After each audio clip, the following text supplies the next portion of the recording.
blowing smoke up your ass.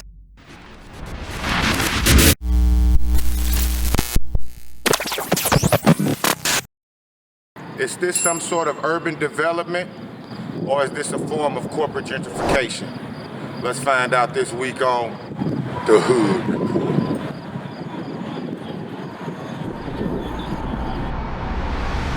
You do what you gotta do. Then we follow and rally around you. That's a legal seizure and search. You gonna open my door like that? Yes, man. You're in the arrest. I want my insurance and shit at, dog. I need all my shit back together. Hood Report. Is Clean Sweep the epitome of gentrification? There is new development happening in the 5400 block of Oriole in the Walnut Park East neighborhood that's raising questions. I didn't know. I get off work and you all have the street blocked. I can't even get into my own home. And you can't tell me what is Clean Sweep. The Vision Warriors Foundation has started various phases of their housing program for homeless veterans on this block.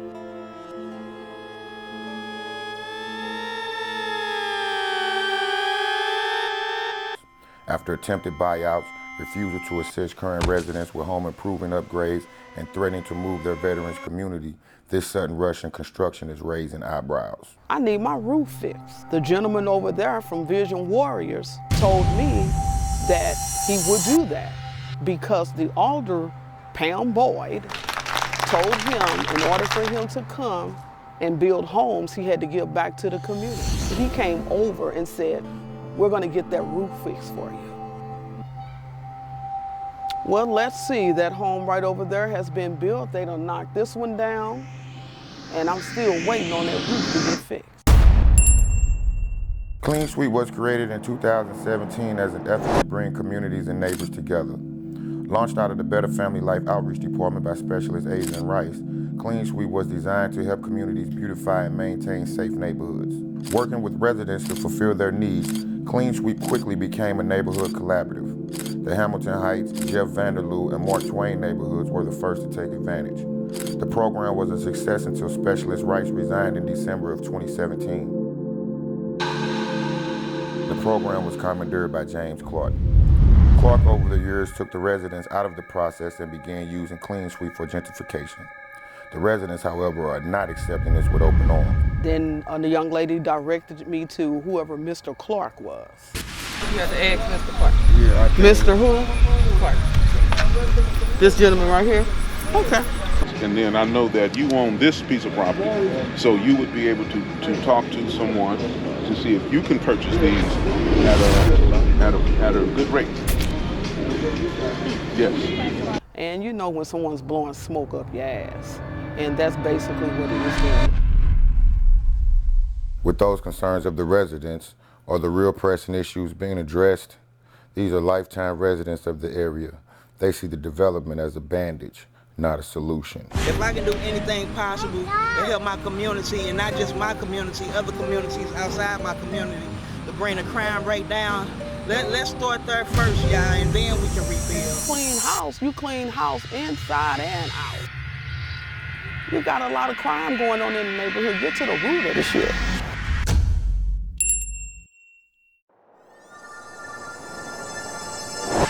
So as you look at what we are getting ready to embark upon as this partnership between the Regional Business Council, the City of St. Louis, and the Urban League. Now with the Urban League, Clean Sweep is touted on their website as being partnered with Regional Business Council and 12 construction companies as well as St. Louis City.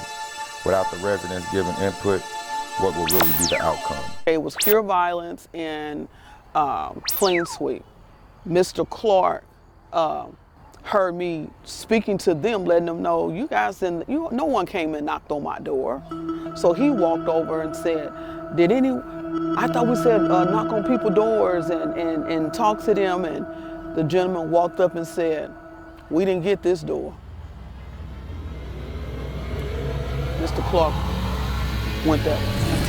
If this was for the community, right, why didn't they come and hit the streets and let the community know? You know what? That's the most valid point you could. That's so valid right there. That's what we need to do. Is it on the community to ask or Urban League to inform? Not only were the business owners and residents wondering about the heavy equipment, the workers also seemed to have no clue. What y'all setting up for? What y'all getting ready to do? I don't have any idea. I told Mr. Clark and his members, because everyone that was sitting at that seat, sitting on those chairs, there were not people that lived here. No, ma'am. Not one. Not one. That was a pretend to look like you had a community that was all on the same page. No, the only people that was on the same page were the people whose logos were on that banner.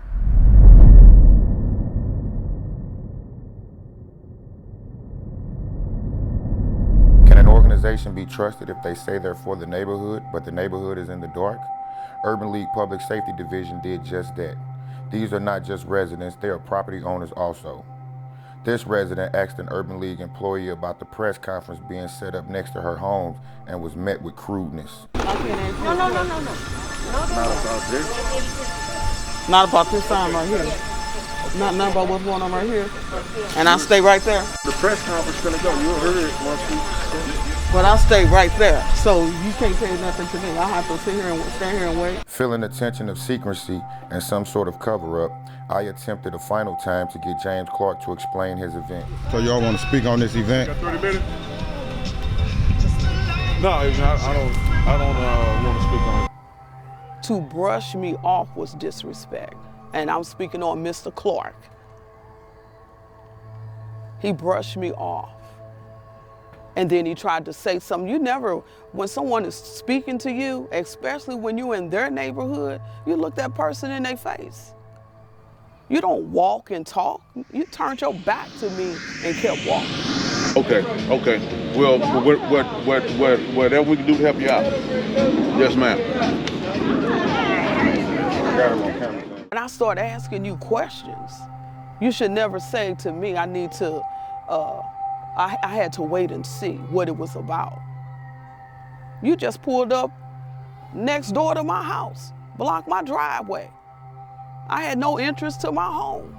And you tell me that I have to stand, I have to sit and wait for the meeting. I don't have to wait for nothing. Those frustrations are not only for James Clark. Stephen Esparza of Vision Warriors has made promises that the residents can only see as broken. Well, yesterday at the press conference, he gave you a shout out and had us all wave at you and say, hey, Miss Womack. Joyce Womack, her leg is hurting her right now. So Joyce is not going to be able to walk down. But can we please give Sister Womack a hand, y'all? Sitting over there, we love you, Miss Womack. We love you. I was talking to a guy that said Mr. Clark been buttering up to help the white man, because they know they got some money, to get a pension of the money. I have to go back to smoke up your ass. Okay, and the smoke was, he came over when they first started. He was real friendly, speaking every day, coming over, and real friendly. Anything you need, let me know where he worked. I mean, he was really friendly. He was friendly, and that's how snakes do, at least. You know how snakes do, and that's what he is.